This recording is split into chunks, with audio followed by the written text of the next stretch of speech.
two themes in Doctor Who with Cornell.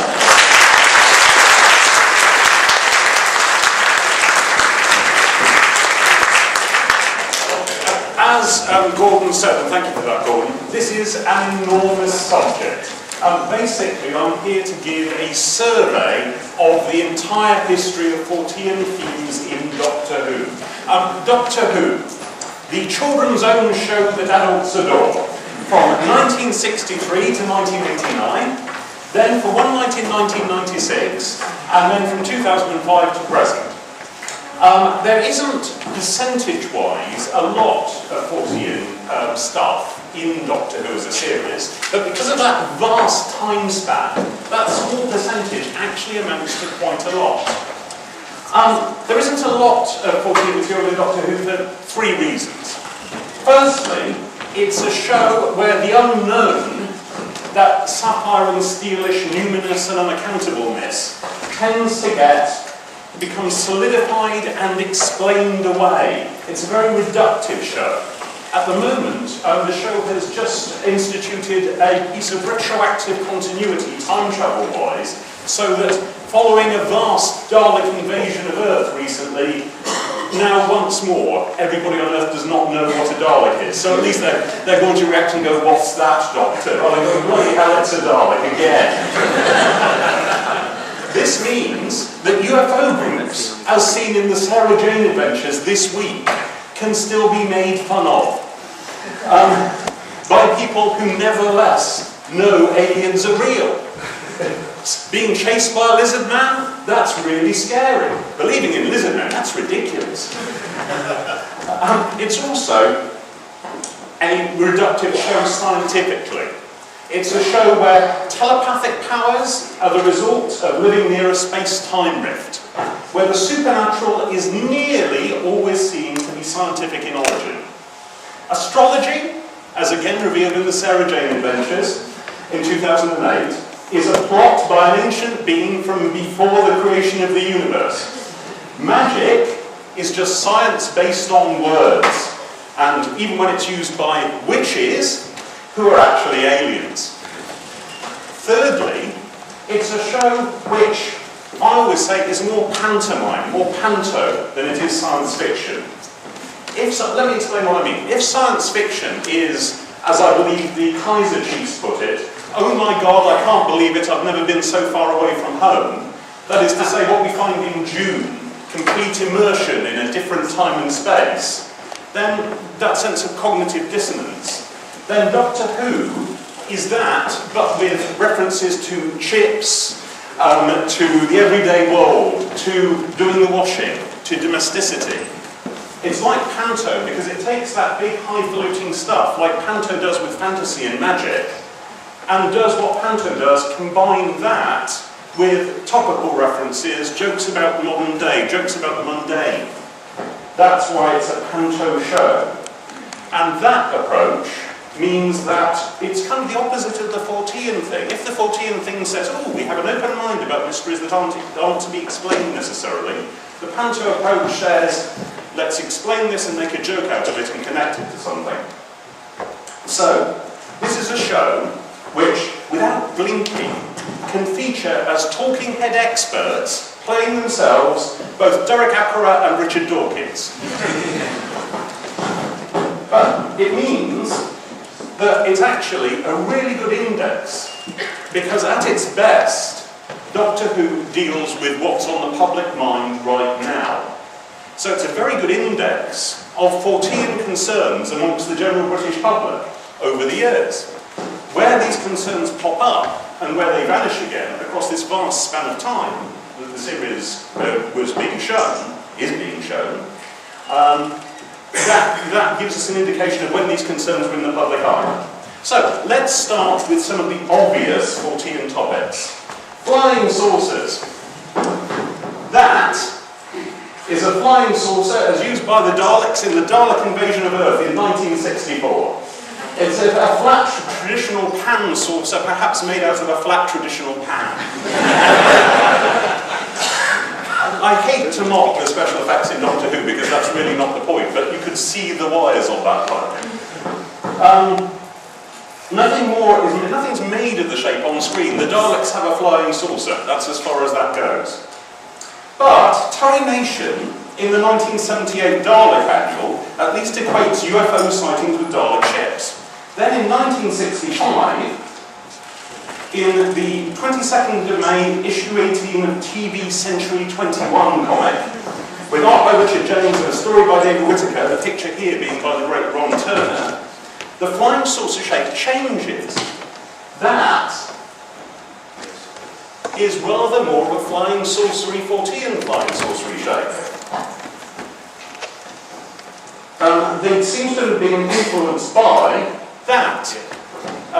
George Adamski, the American contactee's flying saucer, which also was perhaps made out of the top of a pie tin.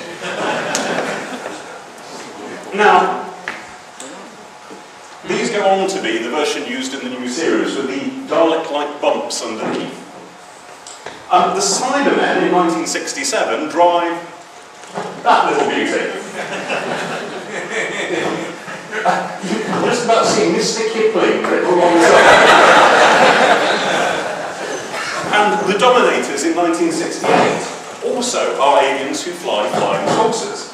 Then again, they say it's a flying saucer. Nothing is made of the fact that these are flying saucer spaceships. It's just what aliens have. And then the flying saucer vanishes from the show. Apart from a few negative references in the 1970s about silly people wasting units' time by seeing UFOs, it reappears suddenly in the new series in 2006 with the new Dalek saucer, seen there inserted retroactively into the old Dalek Invasion of Earth footage. And the Adipose use flying saucers, the Jafar use flying saucers, the Krilltrain use flying saucers. The latter appearance in School Reunion being the sole attempt to link these appearances to the UFO myth, where people have been seeing UFOs and that turns out to be aliens. That's virtually the only occurrence of the entire show. Am I moving about too much? Sorry. Now the influence is Independence Day. This isn't pure Forteana, this is channeled through a movie, channeled through popular culture. Doctor Who often does that. But as I will indicate later on, there's one source where it goes straight for the Fortean heartland. They're referred to as apocalyptic nights in the sky in Torchwood's End of Days in 2006.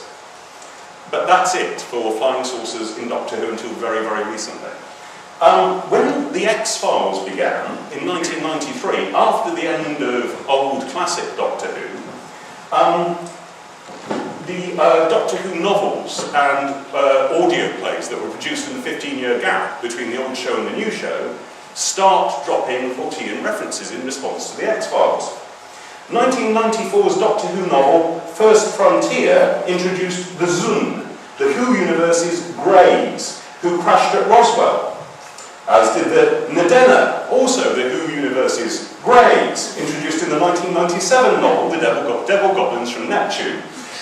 As did the Grey Aliens, the Who universe's Greys, introduced in the 2009 animated adventure Dreamland. Sometimes the Doctor Who universe's frantic desire to embrace pop culture becomes an almighty, ungainly scramble, as we'll see many other examples of. Now, okay, so that's flying saucers in Doctor Who. Next, the Men in Black. This just happened this week, leading me to rewrite my lecture at high speed. Thank you, Phil Ford. From 1953 to 1972, when they disbanded, according to Doctor Who, the Alliance of Shades employed android Men in Black to erase human memories of extraterrestrial encounters and store debris in an other-dimensional vault. That process is described as an abduction. Doctor Who's latest flying saucer is visible in the vault, and though the episode's Lizard Man is nothing like the lizard men of the UFO myth, the episode includes the Doctor Who universe's only references to implants and anal probes. Of course, all this is, with the exception of the anal probes, from movie references. It's taking stuff from Men in Black and Terminator. But I thought it nice that just suddenly, right at the end, we've got the Men in Black popping up in Doctor Who. lake monsters. The 1975 serial Terror of the Zygons specifically identifies the Loch Ness Monster as being this. That's the Scarrison, the pet and food source of the Zygons. 2 Zygons yesterday. When I say food source, they actually feed on the Scarrison's milk. We never see it, it's a mental picture. Perhaps they bottle it, you know. But there is some discussion in the serial of how a natural creature could live in the loch through an underground route to the sea, through the Devil's Punch Bowl. It's showing author Robert Banks Stewart did his research. The creature, having made it as far as the Thames to attack the Houses of Parliament, is finally allowed to go back home and inhabit the loch, giving Loch Ness a real monster. A happy ending all round. The Borad, the villain of the 1985 serial The Time Lash, was dispatched down said titular time tunnel and ended up in the Loch Ness area. But since he's a basically humanoid chap with half a lizard's face, he's probably not the Loch Ness monster in the Doctor Who universe. He could just have gone to a B&B, really. 1977's wonderful serial, The Horror of Fang Rock, is framed as a cryptozoological mystery. It ends with an empty lighthouse, everybody in the show having been killed but the Doctor and Leela, spoilers. And the Doctor quoting Wilfred Wilson Gibson's 1912 poem, Flannan Isle, which recounts the 1900 vanishing of 3 lighthouse keepers. Yet as we crowded through the door, we only saw a table spread, for dinner, meat and cheese and bread, but all untouched, and no one there, as though when they sat down to eat, ere they could even taste, alarm had come, and they in haste had risen and left the bread and meat, for at the table head a chair lay tumbled on the floor. That wasn't really much like Tom, it's sort of approaching Winston Churchill there for a moment, I'm terribly sorry. The story actually has, in typical Doctor Who fashion, the mystery of Fang Rock solved completely by the end of the episode. We know what everything is and it's all scientific. But it leaves for other people to find mysterious. The Doctor and Co depart without having told anybody about this. So they do leave a lighthouse with everybody vanished. Which gives it a conscious positioning as part of the fortean canon and makes it one of the most fortean of Doctor Who stories, and I thoroughly recommend it because it's by Terence Dix and it's ace. Finally, in terms of lake monsters, we should mention the 1979 adventure The Power of Kroll, in which a group of alien swampies worships a lake monster which everybody takes to be a legend, but which turns out to be a gigantic squid-like creature grown by the influence of a segment of the key to time. Okay, the Yeti.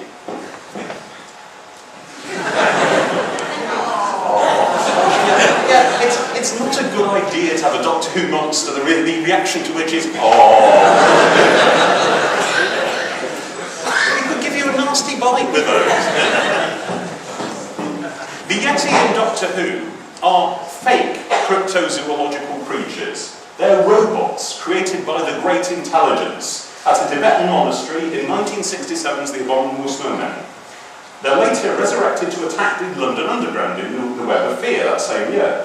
But the series reveals a genuine Yeti, which is actually a thinner version of the costume with just a man inside and not a like great bull.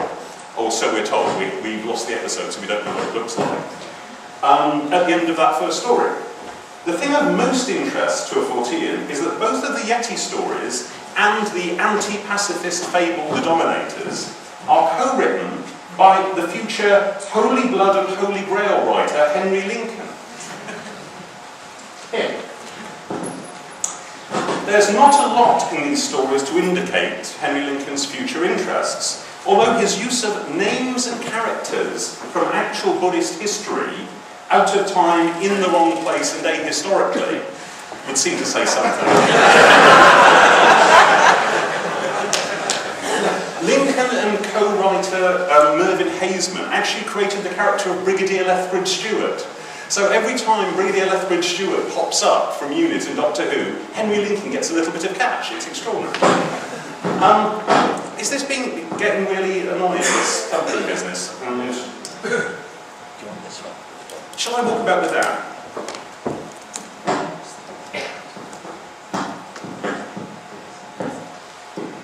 This will really freak out the standby when it gets back. Don't tell him. Okay. Oh, that's better. There we are. Right. The other fortean author who has written a Doctor Who story, or in fact several, is Kit Pedler, author of The Quest for Gaia and co-presenter of Mind Over Matter, ITV's TV show investigating psychic powers. He co-created the Cybermen, and indeed still gets credit and cash for them. So actually, one thing Doctor Who is a money machine for some of your favourite fortean authors. Okay, let's move on to the concept of the New Age, as represented in Doctor Who. Some form of mystical power, similar to that of the Ascended Masters that the Theosophists are so fond of, exists in Tibet in the Doctor Who universe, and is mentioned as early as 1964's Marco Polo, where we hear that certain monks have levitational powers. High Lama Padmasambhava, right, first time, well done, yes, that, in the Abominable Snowmen, may be intended to literally be the 8th century sage Guru Rinpoche, with whom he shares the name Padmasambhava. This was changed in novelisation in 1974 by the producer Barry Letts, who was producer of the show at that time, but not when the Yeti stories came on. Barry Letts is a lifelong pacifist. This is the chap, that's Barry Letts, who passed away this year, unfortunately.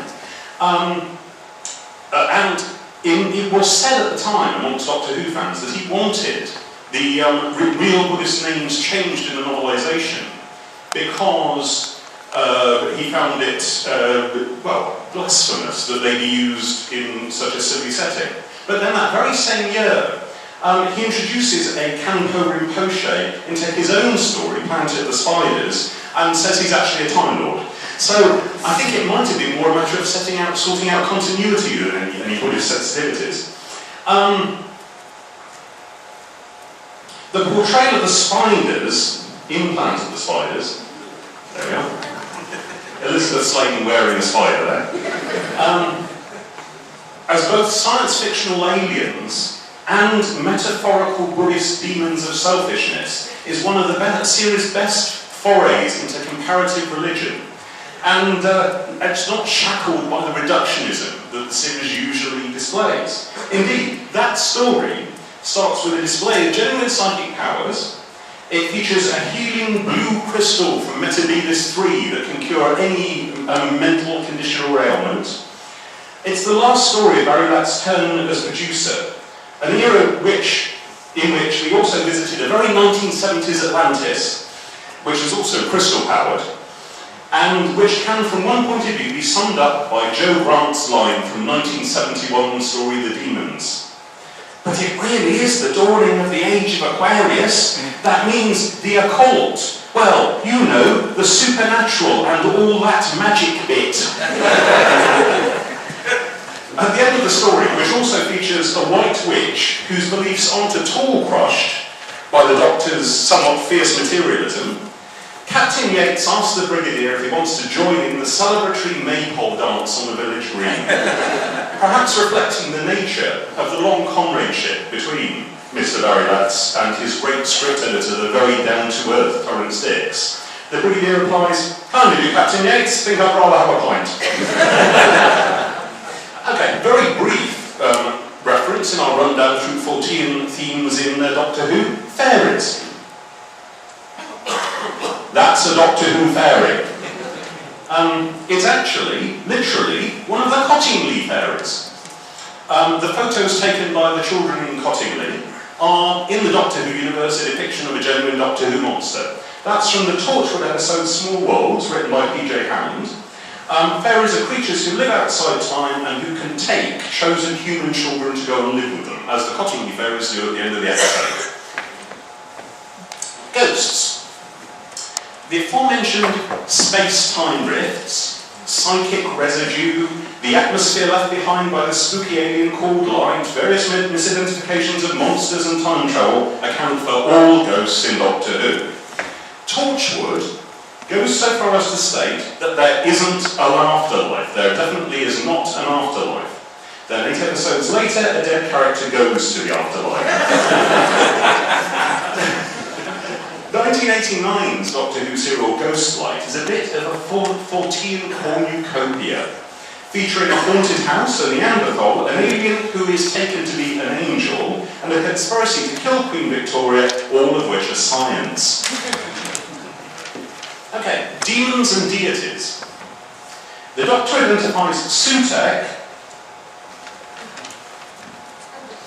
the vastly powerful ancient alien he encounters in 1975's Pyramids of Mars, as also going under the name Satan. And the line goes straight past without anybody commenting on what. Another demonic being, calling itself the Beast, and maybe not incidentally voiced by the same actor, Gabriel Wolfe, appears in 2006's The Impossible Planet and the Satan Pit. While the huge demon, Abaddon, he's Abaddon, waits for love, doesn't get it, moves on. Similar in appearance to that other one, menaces Cardiff in Torchwood's 2007 End of Days. That's him marching through Cardiff shopping centre. You can see why we had to do that retcon about people not knowing they were aliens. The Who Doctor Who Universe's stance on these quasi-deities remains uncertain, though various other great mystical powers, like the all-powerful Eternals from 1983's Enlightenment, and numerous individuals of enormous power like the Nightmare Child, have been name-checked in fighting the last great Time War, which sounds more like Ragnarok than a military campaign. The Doctor himself has something of Lucifer about him. He was trapped on Earth in 1970, having fallen from what appeared back then to be a heavenly planet of all-wise beings, who we later hear he's destroyed. He was the bored, naughty boy in their Time Lord paradise. He also, as we learn in his very first adventure, 1963's No Military Child, gave humanity fire. The Doctor as Lucifer, I love that reference. Freaks people out. Probably would freak Stephen Moffat out. But Stephen Moffat's responsible for my current hangover, so I don't care. Vampires and werewolves. Both are real in the Doctor Who universe. In 1980's State of Decay, it's revealed that vampires, it's all science, led by the great vampire, were driven out of this universe by their mortal enemies, the Time Lords, but survived in another dimension.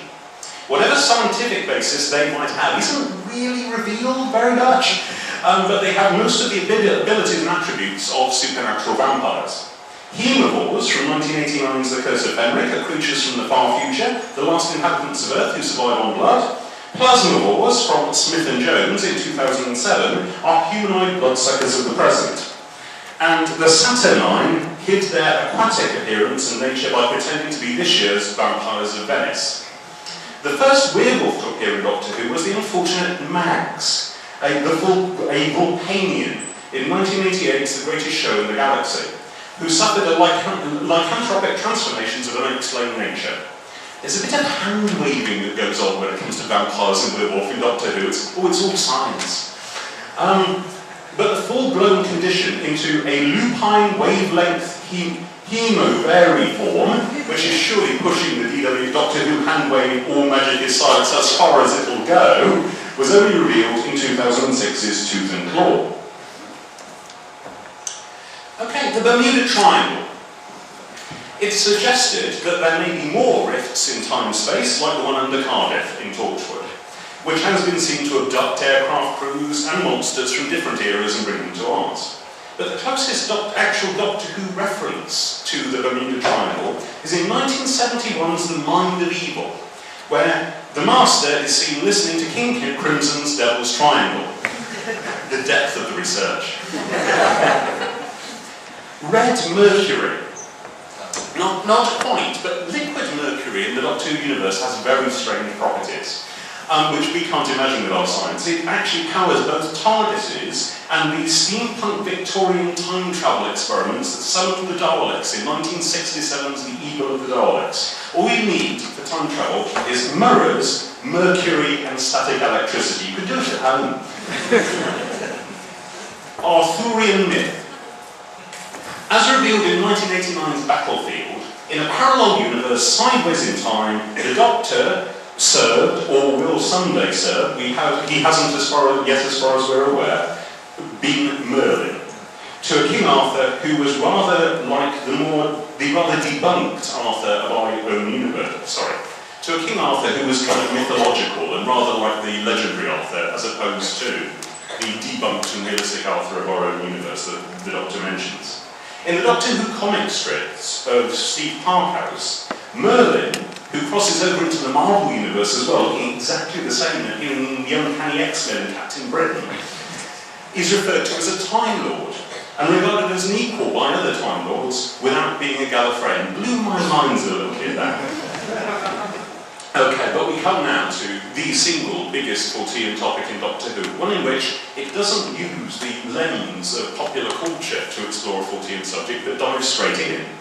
Ancient astronauts. In Doctor Who, aliens or time travelers in Doctor Who are responsible for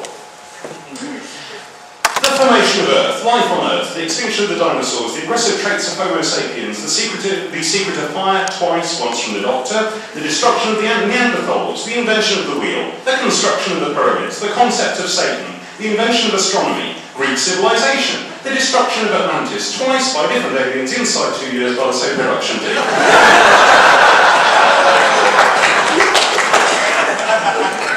The construction of Stonehenge, twice, unless the meddling monk was part of the team in this year's The Pandora Opens, we don't see it.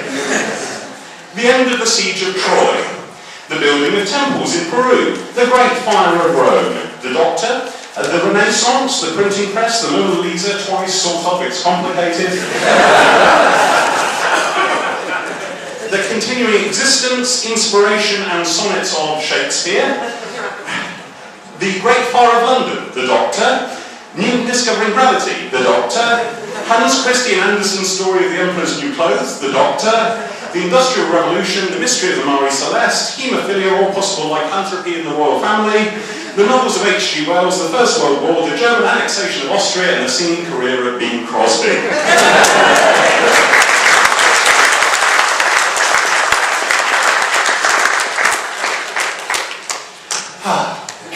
The Doctor himself has delivered, heard speak, was attacked by, and actually was Genghis Khan. This is why we don't have a canon. It's thought now that time travel basically erases continuity in the Doctor Who universe. It's a concept which Doctor Who fans have a great deal of trouble with. Wibbly wobbly, timey-wimey. Eric von Daniken published Chariots of the Gods, in 1968.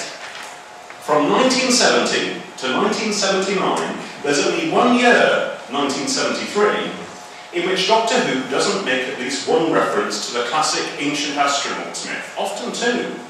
Von Daniken was very much part of the BBC's cosmology of the time, with documentaries such as The Case of the Ancient Astronauts in 1978, debunking, but at the same time having a rather splendid spooky time with his theories. The BBC point of view. It's hard to explain now in an era when television has been Murdochized. It's a monoculture that existed from Terry Wogan in the morning to Parkinson in the evening.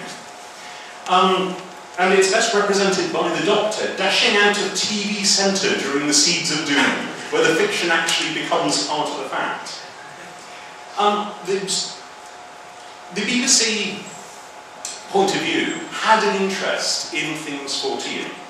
Notably things like biorhythms, a pseudoscience popularised in books by Bernard Nicholson in the 1970s. That made its way into Doctor Who by Douglas Adams in The Pirate Planet. where he had the Doctor declare, "My biorhythms must be at an all-time low." Adams' work on Doctor Who also features psychic gestalts and other Jungian concepts, and he's another one who enjoys playing with pop culture fortean in the course of the series. So let's go through each year of that onslaught of ancient astronauts in Doctor Who and see what we find. 1970. I've read online that Malcolm Hulke's Doctor Who stories, the Silurians from this year and the Sea Devils from 1972, are influenced by Ivan T. Sanderson's Invisible Residents, the Reality of Underwater UFOs. But having read the book, I'm not so sure. The book came out in the USA in 1970, and the first story, the Silurians, wasn't broadcast, and it was broadcast in January 1970 in Britain, and obviously written the year before. The book didn't get a British edition until 1974, 2 years after the story it most resembles, the Sea Devils. But the parallels between the fiction and the book are interesting. Sanderson asserts that the seas are either home to visiting aquatic aliens or an ancient undersea intelligent race, perhaps predating humanity. The Silurians, who were seen again this year, and here they are. That's one of Chris Achillios' wonderful illustrations from the novelisation of the Silurians called The Cave Monsters.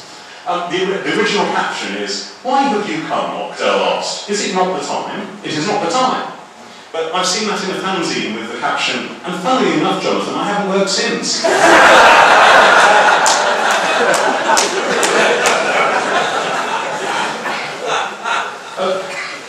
The Silurians are exactly Sanderson's pre-existing intelligent species who had Earth as a home before Homo sapiens evolved. But it's hard to see how Sanderson could have influenced Hulke or vice versa. And the idea of a former intelligent race native to Earth, not like those things you see in H.P. Lovecraft, seems to be represented far more in Doctor Who than in fortean literature. It seems actually an original thing of the series. Notice the third eye on Octel there, up near his, where we have the pineal gland. That's kind of a bit of fortean lore, but Hulke never makes much of it. It's where the psychic energy blast of the Silurians comes from, but it's probably more influenced by the fact that Hulke's basing his reptile people on lizards which have a vestigial sensor of some kind just above and between their eyes, rather than any mystical third eye concept. The Sea Devils. He's showing me his favourite CD there. If you look close, if you look close, it's got Simply Red. The Sea Devils are more like the creatures that Sanderson envisages, but they don't do the main thing that Sanderson's intelligences do, which is fly UFOs from out of the water. Malcolm Hulke himself, blurry photo. He was blurry in real life. Was a fascinating man. He was one of the central authors of the collective Doctor Who universe and mythos, a lifelong Marxist with an interest in the fortean. He has human beings reduced to quivering wrecks by a collective race memory when they encounter the Silurians, a concept of Carl Jung's. In Invasion of the Dinosaurs, a group of conspirators calling themselves Operation Golden Age have set up a fake space mission, similar to the fake moon landings concept, but kind of predating that concept as a mass movement, to fool those involved, the conspirators on the fake spaceship, into thinking that the planet they land on is a new one, and not, as they're planning, actually Earth, wiped clean of pollution, free choice and permissiveness. A couple of references from these conspirators suggest they might have a problem with international bankers too. It's kind of like the participants in an AV4 convention in Capricorn 1. In his novelisation of the story, Hulke has the Doctor check out Ezekiel chapter 1 verses 5 and 6, saying that he wonders if the creatures described in that biblical passage are aliens or time travellers. The whole universe is full of mysteries, the Doctor says. The important thing is to keep an open mind. He might have added that they're definitely not angels, though. Now, in 1971, we're moving on to 71 now, the story of the Demons,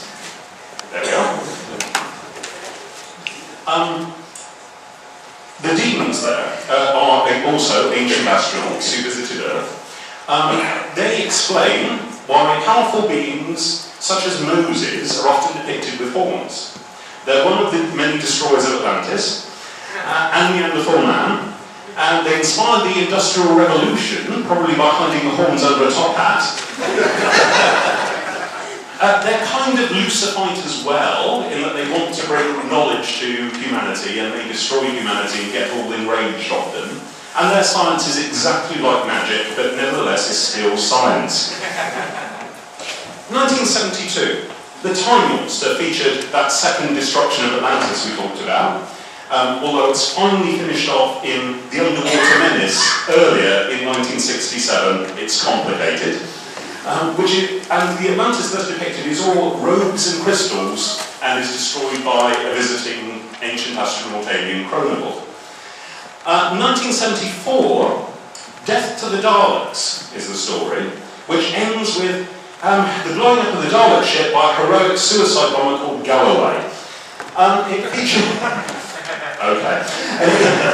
And he's Scottish as well. He is Scottish as well, yeah. It features the Exelons here. That's an Exelon. Again, I saw a website saying he's a bit like one of the Greys, but I don't think he looks very like a Grey. Honestly, the Doctor Universe has got too many already. Exelons are so named because Tory Nation likes to name planets after the things that happen on them.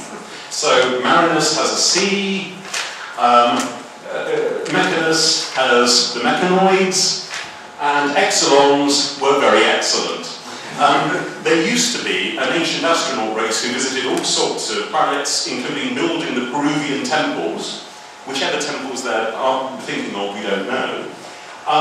But they've now kind of fallen into a kind of fall, and they don't know how to operate their own equipment and are reduced to living as savages and things like that.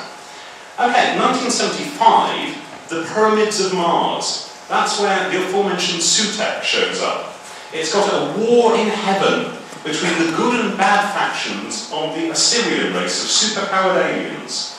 They influence Earth culture again, including the building of the pyramids, one of which is Sutekh's prison. His robots look like mummies, his teleporters look like mummy cases, his enemy Horus, fiction again here, rather predating fact, is the builder of pyramids on Mars. Cydonia isn't mentioned, actually, although it would be fabulous if it was. The link between pyramids and Mars seems to date back no further than that Doctor Who story, which is either ostentation of work or American conspiracy theorists not thinking that anybody else would ever see Doctor Who. Sarah Jane Smith was busy covering up the existence of one of the pyramids on Mars this very week, actually. 1976, the Mask of Mandragora. The alien influence in history is once again worshipped as a supernatural power and becomes actually a metaphor for superstition holding back science in Renaissance Italy. 1977, in the face of evil, the Doctor is an alien astronaut, a giant carving of Tom Baker coming to be worshipped over centuries by an alien tribe. It's better than it sounds. We're shocked when the high priest of the tribe asks his god for guidance and receives a actual reply via a radio set. And in Image of the Fendal the same year, a 12-million-year-old human skull becomes the focus point for the Fendal, a being who is death. An attempt by the Time Lords to kill it destroyed the fifth planet of the Earth's solar system. Gestalt psychic powers, and again the supernatural as alien science, form part of the rather confused plot, which ends with a scientist called Fendelman realising that he's been genetically influenced to bring all of this about. In 1978, Underworld, we discovered that the Time Lords were also ancient astronauts, influencing the Minions, who at first regarded them as gods, then kicked them out, then destroyed their world using Time Lord weapons. 1979, City of Death.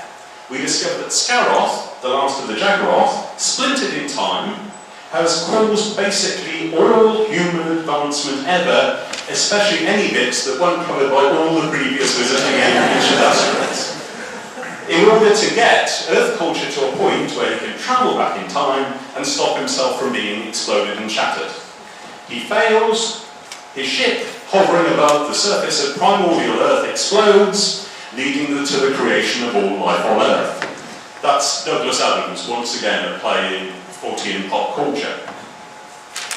Now, that's it for Ancient Astronauts in Doctor Who. A solid, meaningful run from 1970 to 1979, hitting all of those index points of popular culture and the fortean influence on it. Actually, I think they simply had played out every possible combination of Ancient Astronauts that could be thought of. The connection between the Ancient Astronauts and the supernatural is relatively rare in factual works of fortean, but it's right at the heart of Doctor Who. It's like the show needs a catch-all explanation for the supernatural and keeps using Ancient Astronauts as it. And the Dogon is a recent reference in Torchwood. They're a 13-eyed reptilian race, but nobody mentions that they share a name with the tribe in Mali, said to have been influenced by aliens in 1976's book The Sirius Mystery. We've got to the point now where if that was in a draft of the script editor didn't see fit to make the reference. There's only one direct reference to Charles Fort in Doctor Who, and that's in Gareth Roberts' 1993 novel, The Highest Science, where a fortean flicker causes strange juxtapositions and apparent coincidences, including transporting a party of London commuters waiting for the 8:12 from Owlgate to the planet Hogsome. And that's kind of a survey of fortean themes in Doctor Who. In Doctor Who, we don't know what all of our stories should be called, even. We don't know what some of them were called on screen. We don't know what some of the titles actually were. We don't know which actors are companions and which aren't. We don't know whether the last season on screen was officially the first, the 31st, or the 32nd. And all this in a show that is loved by those who enjoy making lists and categories and rules. How much more fortean could you get? I thank you.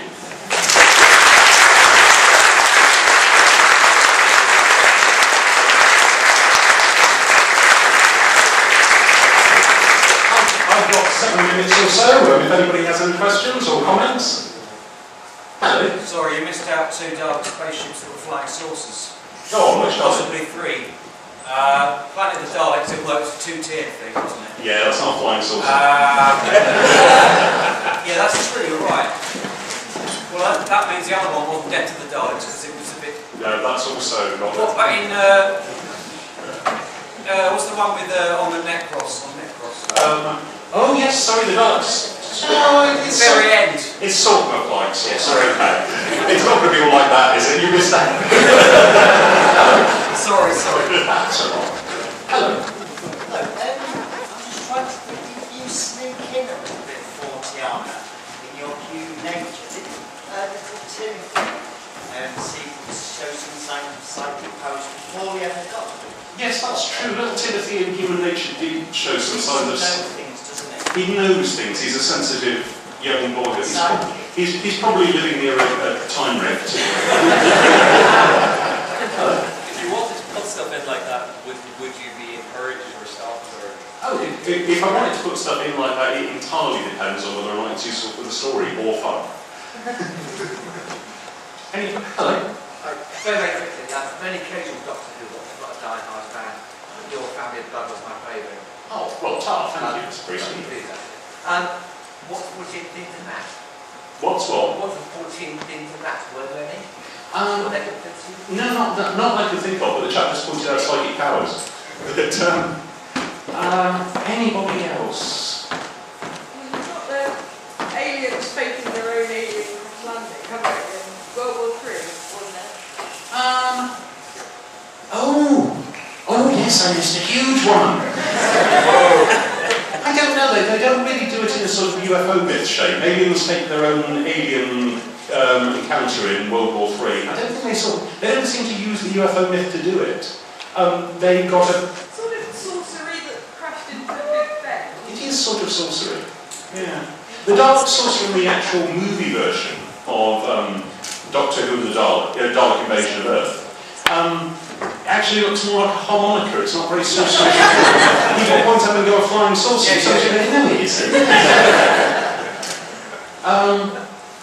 Okay. Please tell me you're going to do some more writing for Doctor Who. I can't tell you I'm going to do some writing for Doctor Who because at the moment it doesn't. I don't know. I have actually got a fortean-themed novel, an urban fantasy set in London, coming out next October, and there will be something else of fortean interest soon, so please look at my blog, paulcornell.com, Paul Cornell's House of Awkwardness. Thank you for allowing me to make a pun. Anything? Oh, hey. Yeah, hey.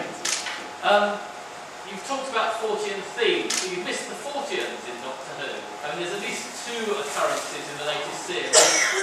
One's the group with the Absorbaloff, so clearly a bunch of fortean investigator types. Oh. And the ones in the very right at the beginning, the guy who gets zapped by the Autons, who's very clearly a fortean investigator. That's very true. There are some fortean investigators in Doctor Who.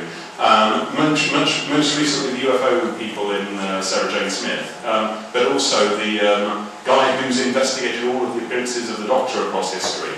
I would say, however, that the group that gets zapped by the Absorbaloff are actually a representation of Doctor Who fans, because that was Russell's conscious metaphor there. Doctor Who fans, forteans. They're like cultists as well. Well, aren't we all? You've got Professor Travis as well. Professor Travers, of course, Professor Travers is on the hunt for the Yeti. Oh, and that's dear to Richard Freeman's heart. There we are. Sorry, I missed your favourite. I'm sorry. How am I doing for time? We've got a couple more minutes. Okay. Hello. Great. I don't know how strictly fortean it is, and I might be misremembering it, but in Earthshock, didn't the UFO the cybermass spaceship containing Adrian land on crash land and kill out the dinosaurs? Oh, yes, that's why I mentioned and kill the dinosaurs in my list of things. Yeah, I'm playing to go there. Probably not a die-hard Doctor Who fan because I grew up watching that certain Scouse and Glaswegian, whatever it is, person whose name won't be mentioned. But, Sylvester was my favourite Doctor of the old show, actually, so be careful what you say. I sort of vaguely remember some episode where we're using crucifixes or something, and they said, oh, it's not the symbol, it's the attitude. That's the vampires I mentioned, the hemovores from the Curse of Fenric, who rather wonderfully are fended off by any faith, and the episode includes a Soviet soldier holding them at bay with his hammer and sickle. Not an actual hammer and sickle. That would be a coincidence. Look what is here, comrade! It's like Stalin himself placement for us. In terms of psychic powers and stuff, you also missed out how the power of love can diffuse a bomb. Is that somewhere in Torchwood? No, that was in the latest Dalek episode. Oh, yes, it can, I guess. Well, I'm glad it can. Anybody else? Are you doing your exercises back there? Oh, right. Hello. Yep. I was just to say, in the new series, which I really hate. Oh, Charles! Why are you here? Only a Doctor Who fan would do that. I just want to make it clear, I really hate it. Sorry, continue on. That's to be clear about a particular story, but the Doctor's been meant to be Jesus at the end, where the population of the planet kind of all believe in him and he's kind of... I wouldn't say that's a fortean reference, though. How did we get into the things of this? You remember what I said about lists and boxes? But actually, I really appreciate this, because I can use all these bits you're coming out with into an improved version, which I put online or something like that, or possibly something 14 times, isn't it? Or possibly even give it to the Edinburgh Fortean Society. Yeah, or not. Anybody else? Scratching your nose, okay. Bidding on something, yeah. Have you read that book, Hollywood versus the Aliens? It's got 5 pages on Doctor Who. That's it? Yeah. What's it about? Oh, I can't remember. It's about this guy. It's by this guy who believes. I I can't remember what he believes, but he says there's loads of abduction imagery in Doctor Who. And some of it predates the, Now this, I think, I've got to say, having a lifelong fascination with things fortean, and a lifelong obsession with Doctor Who, I don't think there's any abduction imagery in Doctor Who. I mean, I looked pretty hard for it, even for this lecture. Claws of Axos. Well, being actually kidnapped by aliens in the Doctor universe is not like being abducted by aliens in the real world. I mean, I think there are all sorts of people with Doctor Who are abducted by aliens, but there's nobody who's abducted by aliens. Oh, God.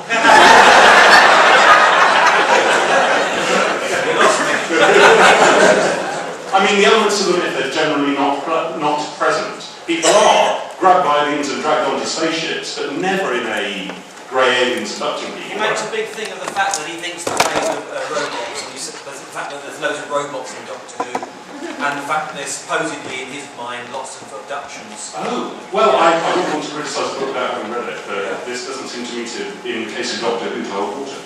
He did mention pyramids and Mars. Oh, here's a final question. On the subject of deduction thing, in war games.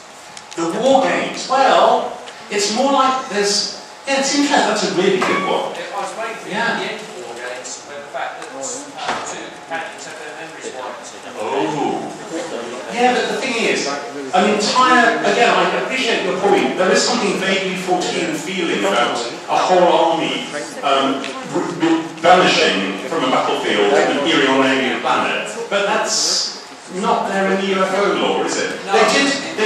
Torrance in the novelisation, I think, does have his World War I British Army walking into a cloud and vanishing, which seems a bit like that fortean tale of Norfolk Regiment. Thank you, I will use that. Thank you so much. Norfolk Regiment. Claim as your own. I've done it. There's the Roman soldiers, and there's the legend of the Ninth Legion, who marched to the north and left the again. Oh, yeah, but I'm not sure, unless that's consciously referenced in the episode. Well, it's an interesting kind of... Yeah, that's another story about the Legion. Yeah, I just think that Torrance may have actually heard the first story and probably not that one. I'm not sure. The Eagle of the Ninth is fairly well-known story. Okay. Eagle of the Ninth. Don't mention all the exposure. Okay, I think we ought to wrap this up so the next guy can come on. But thank you so much for letting me indulge my local things for tea, and thank you for showing up.